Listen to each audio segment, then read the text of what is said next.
level and at the branch level. We want your criticism. We want your evaluation.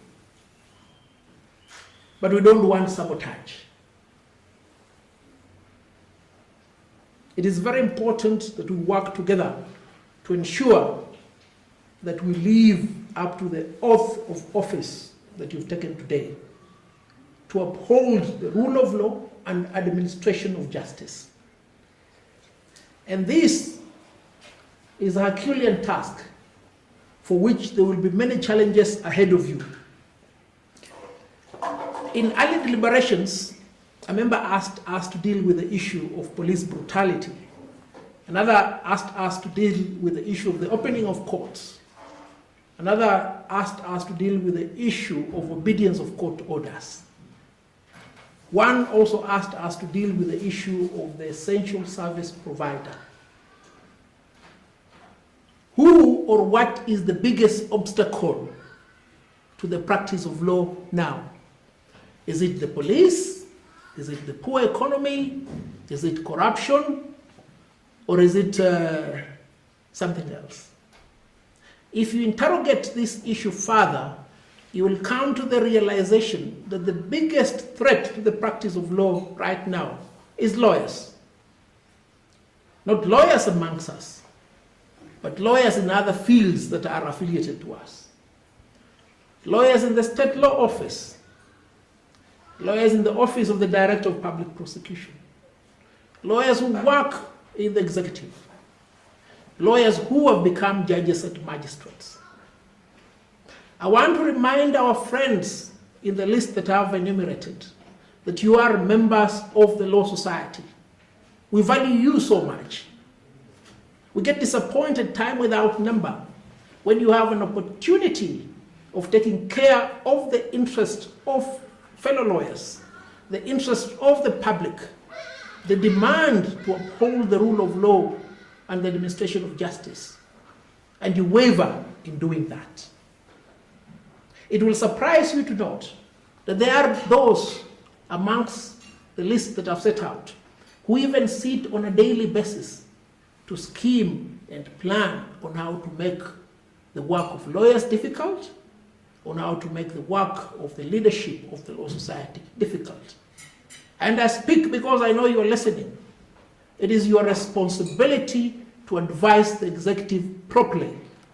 It is your responsibility as a state council working in a ministry to advise a cabinet secretary in accordance with the law.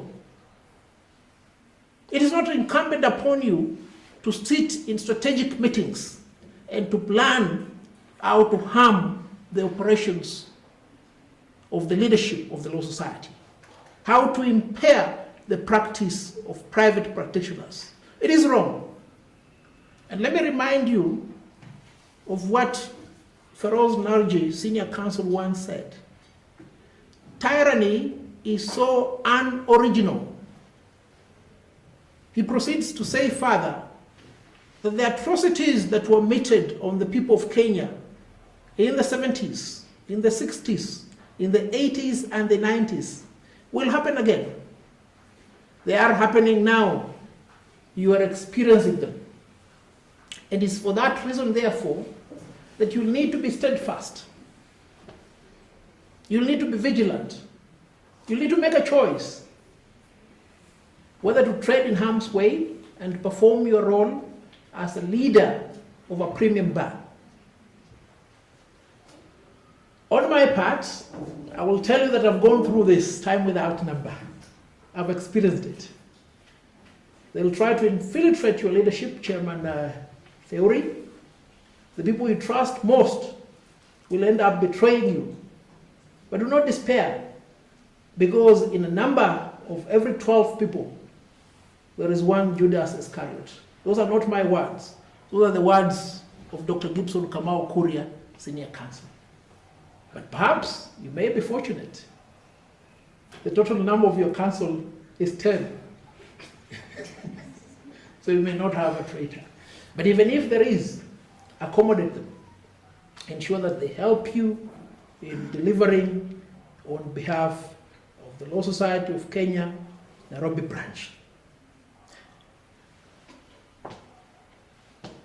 We have, as the national office, set up certain projects to enable you as practitioners enjoy the maximum benefits under Section 4 of the Law Society of Kenya Act. What have we done? During this pandemic period, we went to court and obtained an order that designated advocates as essential service providers. For you to benefit from this facility and service, you need to be active in the list of members of the Law Society of Kenya. And to